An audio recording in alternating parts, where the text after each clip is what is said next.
Welcome back to FinTalk, brought to you by Vermeer. Here we discuss pressing topics in fintech, regtech, covering regulatory, collateral and digital across banking and insurance and finance. Vermeer has been proud to deliver innovative software solutions in the industry with stability and cost efficiency for our global roster of clients. With over 20 years of trusted transformation in finance and insurance, we're bringing industry's top expertise to FinTalk. I'm Gerald Akhtar, and I'll be your host for this podcast.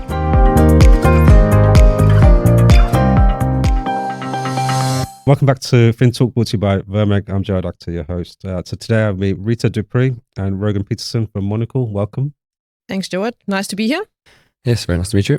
Thank you. So before we dive into introductions, so today's topic is model risk management. So we'll dive in and we'll talk about more.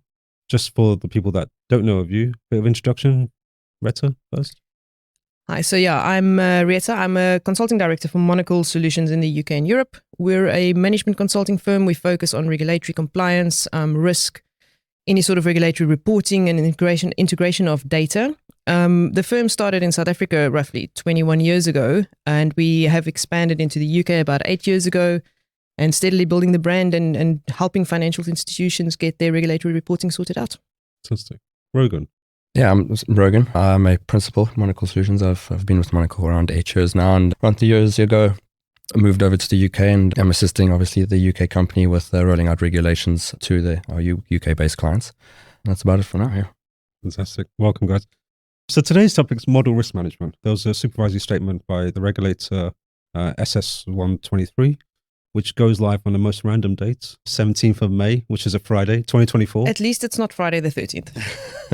Yeah, maybe someone was playing. Yeah, this goes live. This is kind of more around making sure banks in the UK have a robust model framework. There are principles involved in this, and we're going to dive into that a little bit more. But from an initial applicability point of view, who's impacted?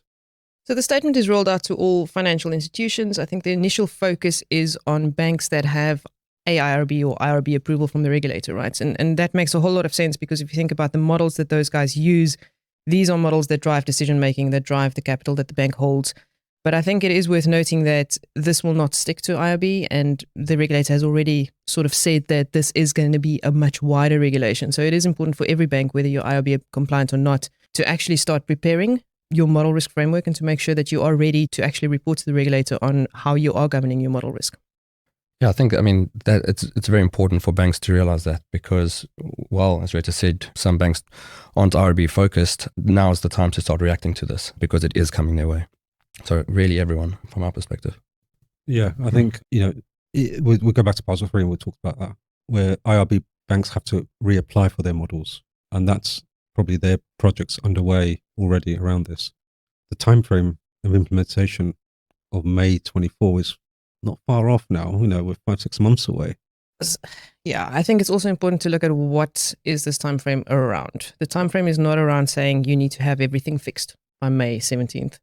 What it does say is that you need to have a good understanding, you need to have an inventory of all the models in your organization, and you need to have a remediation plan. So we're not saying you need to have perfect models and you have to have a perfect model risk framework, but you have to have actions and you have to have people responsible for owning those actions and fixing them in due course.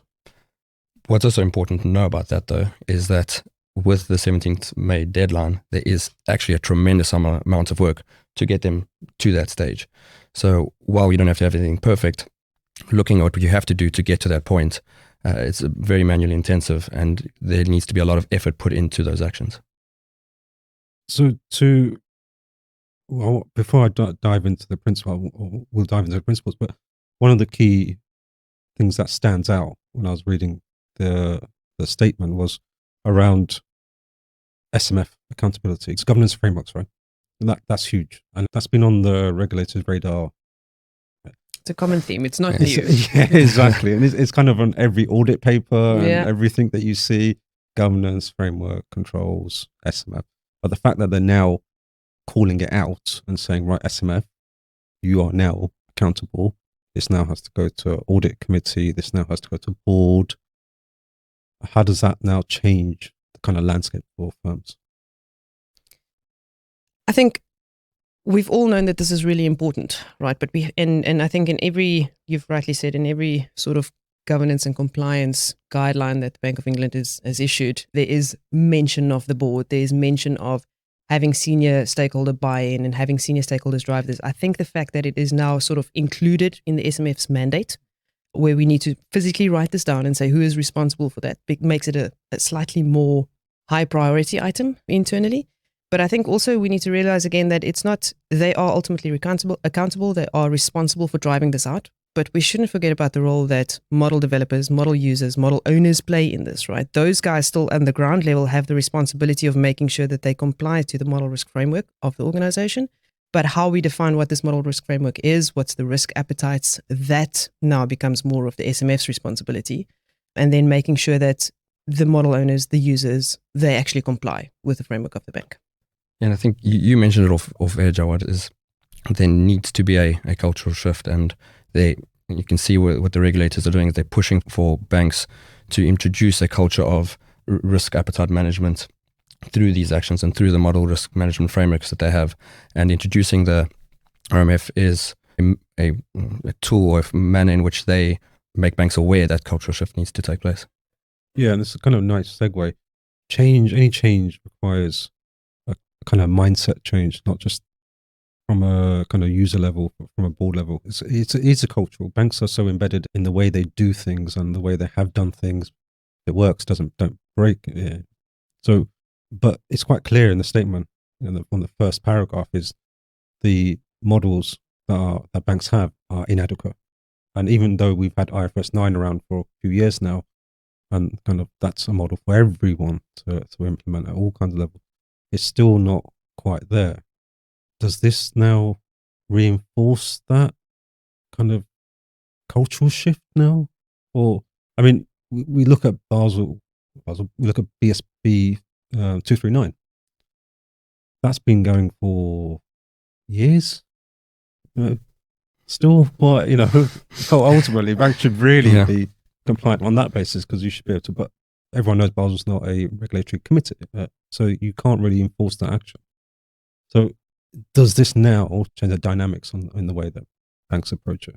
I think what they've also done is to kind of stem this cultural shift is they shocked the system in terms of changing up, or at least adding to the definition of how a model is actually defined within a bank. Traditionally, as you say, banks recognize models as very static kind of line items. Traditionally, your quantitative, statistical-based deterministic models. Now they've introduced this very broad definition, and I think forced banks to really take a step back and look at what actually is a model, and then take kind of cognizance of the entire bank, and then look at that in accordance to the principles, and then in actually force banks to take that stepping stone, to take that step back and to have that cultural shift that we mentioned. I think we also need to remember that model governance, model risk management, it's not new, right? It's been around. We've had, credit scoring models, we've had liquidity risk models, we've had all of these things for many years. What is different is the regulatory focus. The regulators have, over the last, how many ever years, had a more and more of a focus on governance and compliance. BCBS 239, good example. We need to know and understand our data. We need to know where our data comes from, and we need to have comfort that it is, we're reporting on the right thing. BCBS had a slightly different focus in the sense that we focused on our GSIPs and our DSIPs to start with. And in the UK specifically, we found that then we got these Dear CEO letters, the reliability of regulatory returns, which, to be honest, is a flavor of the BCBS 239 regulation. It is kind of saying, we need to have comfort that what you are reporting in your regulatory returns is the right data. It reconciles to what you are reporting in your financial data. And this is a similar trend.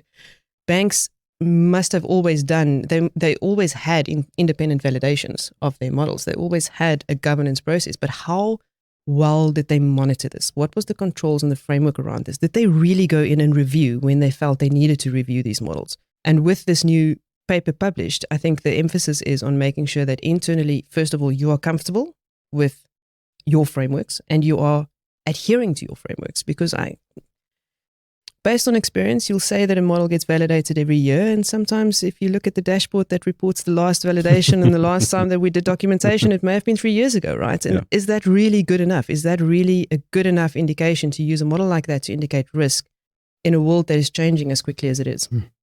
Yeah, and we talk about the raised a few points there about the principles, identification, inventories, governance, and all these.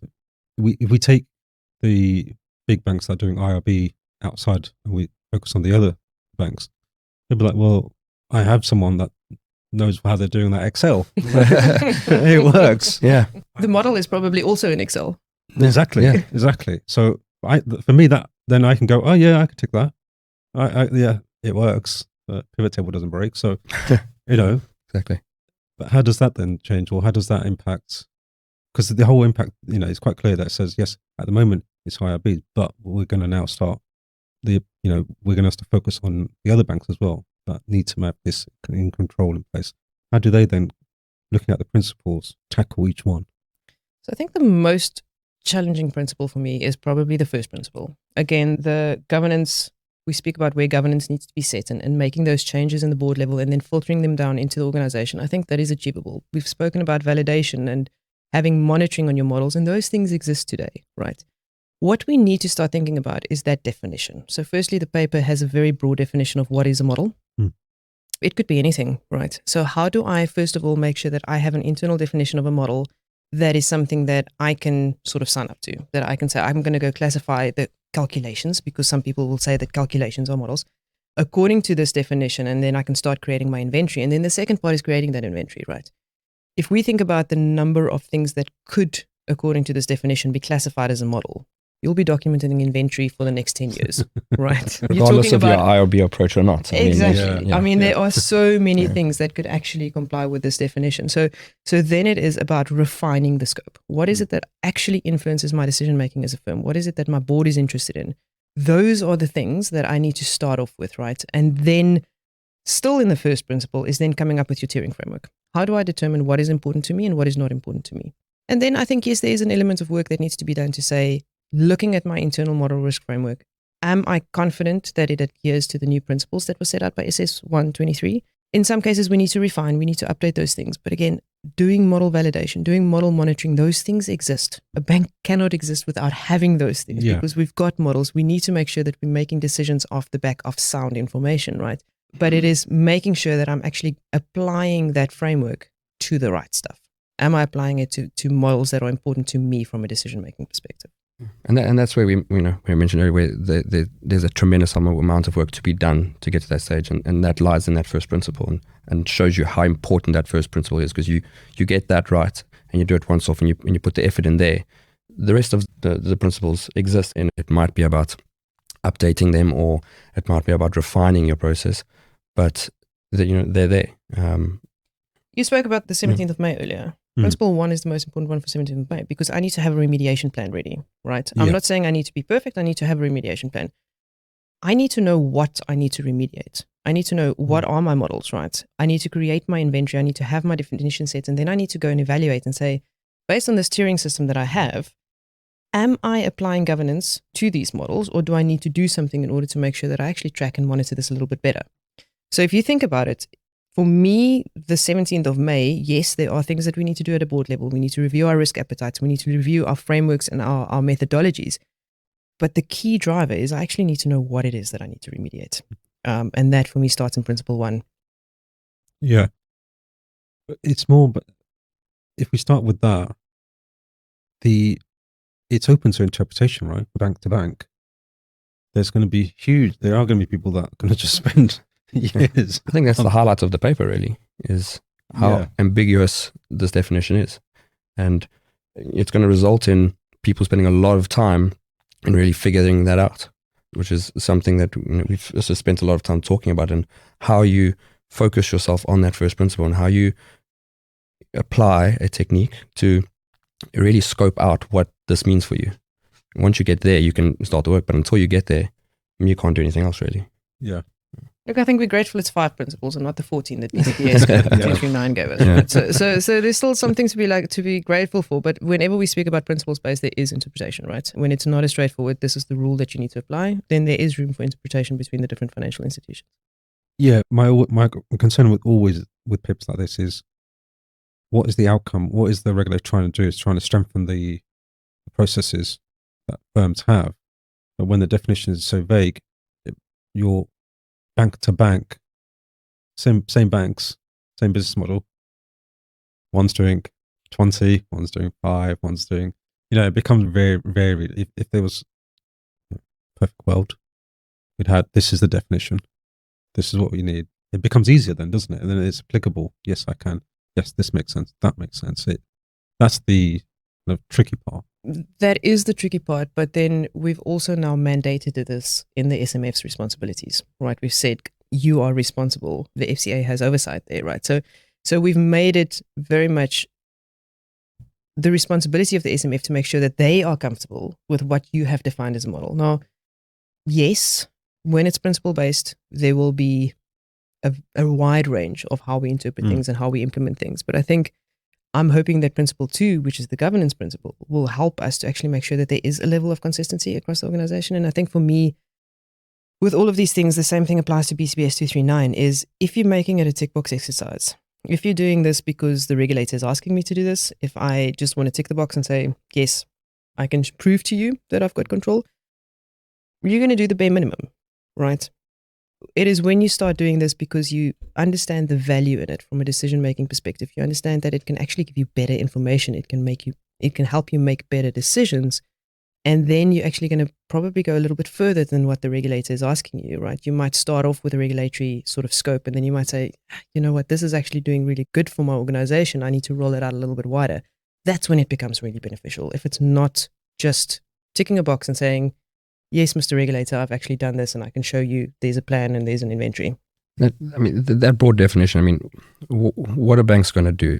They're going to, at a board level, discuss this and more than likely err on the side of caution to expand the scope further than maybe what the regulator would have expected, rather than make it less. I think that's what you would likely see. I think from a regulator's point of view, they want to get banks to really think about this, to really think about things that may be included in their model inventory. Even if they don't include things, it gets the thought process going and really opens them up to considering all aspects of their business. I think that's probably a purpose of why it's so vague. Yeah, regulatory change has always seems to be a tick box exercise, isn't it? Regulators said this, right? Board says, go and get it done. Go and hire a risk person, go and hire some consultants, and get it done. It becomes a tick box exercise. It's how do you then to change the perception to say, okay, actually, this is bringing benefit to the firm. It goes back to the original point of cultural change. Cultural change comes back to cultural change. It always comes back to cultural change. Regulation is not. Yes, it's a burden. Of course, it is. It is. There's so much of it. There's so much change. It's like this is another change adding to, as a board member, I've got Basel, I've got the IFRS, I've got ESG. Now I've got this landed on my desk as well. So you can see where they're saying, actually, what do we need to do?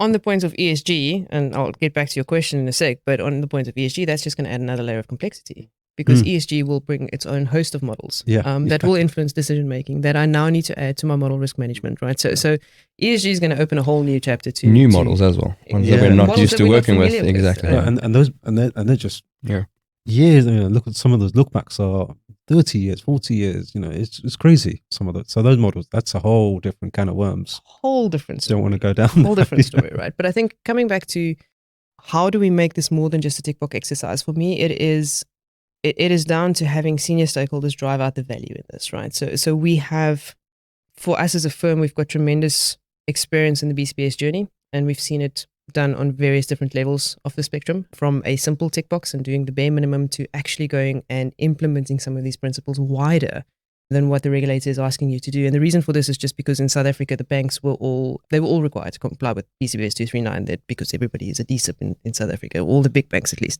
So what we have seen is if there is vision and strategic appetite from senior management who can actually say, listen here guys, if we do this the right way, and if we invest a little bit of money to create an environment where we have controlled data between risk and finance, we're using a single platform, we're using similar interpretations, similar definitions. It's not always possible between risk and finance, but if you can create that environment where the benefit is felt not just on the regulatory reporting side, but also the valuable MI that you can get out of that, right? Because that's where the decisions get made. Yes, we want the regulatory reporting to reflect our decisions, but our decisions get made out of the MI side of things. When you get value out of the environment that you've created, the controls that you've created, when you see how much time you're saving in doing analysis and reconciliations between two different data sources, then you can actually start saying, guys, this is very valuable. I'm saving time, I'm saving resources, and I'm getting good quality information to base my decisions on. It will take time. It will take time, and it will take the right senior views to push this into the organization. It's not going to start with a guy saying, yeah, I want to do better model governance. I think this is going to, bring in the big bucks. So it is difficult, and it's a case-by-case basis. I think banks will approach it differently, and also depending on the appetite that they have for projects.